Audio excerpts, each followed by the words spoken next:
أعوذ بالله من الشيطان الرجيم. بسم الله الرحمن الرحيم. الرحمن علم القرآن خلق الإنسان علمه البيان. الشمس والقمر بحسبان والنجم والشجر يسجدان والسماء رفعها ووضع الميزان ألا تطغوا في الميزان وأقيموا الوزن بالقسط ولا تخسروا الميزان والأرض وضعها للأنام فيها فاكهة والنخل ذات الأكمام والحب ذو العصف والريحان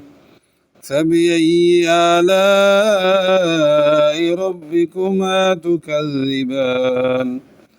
خلق الإنسان من صلصال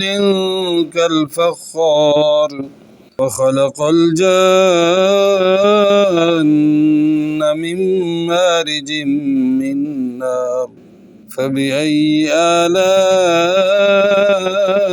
ربكما تكذبان رب المشرقين ورب المغربين فبأي آلاء ربكما تكذبان مرج البحرين يلتقيان بينهما برزخ لا يبغيان فبأي آلاء ربكما تكذبان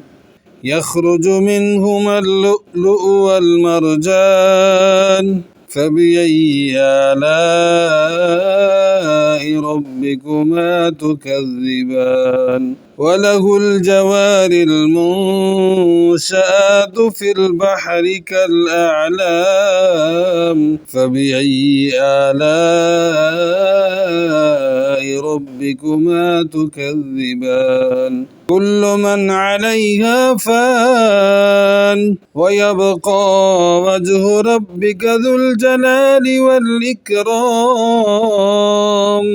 فبأي آلاء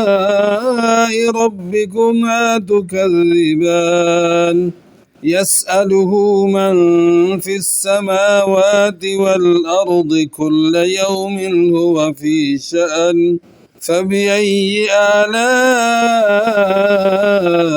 ربكما تكذبان سنفرغ لكم أيها الثقلان فبأي آلاء ربكما تكذبان يا معشر الجن والإنس إن استطعتم أن تنفذوا من أقطار السماوات والأرض فانفذوا لا تنفذون إلا بسلطان فبأي آلاء ربكما تكذبان يرسل عليكما شواظ من نار ونحاس فلا تنتصران فبأي آلاء ربكما تكذبان فإذا انشقت السماء فكانت وردة كالدهان فبأي آلاء ربكما تكذبان فيومئذ لا يسأل عن ذنبه إنس ولا جان فبأي آلاء ربكما تكذبان يعرف المجرمون بسيماهم فيؤخذ بالنواصي والأقدام فبأي آلاء ربكما تكذبان هذه جهنم التي يكذب بها المجرمون يطوفون بينها وبين حميم آن فبأي آلاء ربكما تكذبان ولمن خاف مقام ربه جنتان فبأي آلاء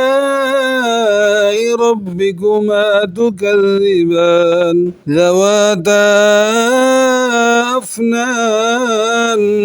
فبأي آلاء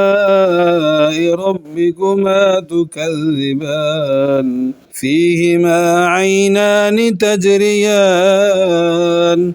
فبأي آلاء ربكما تكذبان فيهما من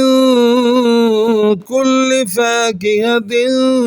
زوجان فبأي آلاء ربكما تكذبان متكئين على فرش بطائنها من استبرق وجنى الجنتين دان فبأي آلاء ربكما تكذبان فيهن قاصرات الطرف لم يطمثهن إنس قبلهم ولا جان فبأي آلاء ربكما تكذبان كأنهن الياقوت والمرجان فبأي آلاء ربكما تكذبان هل جزاء الإحسان إلا الإحسان فبأي آلاء ربكما تكذبان ومن دونهما جنتان فبأي آلاء ربكما تكذبان مدهامتان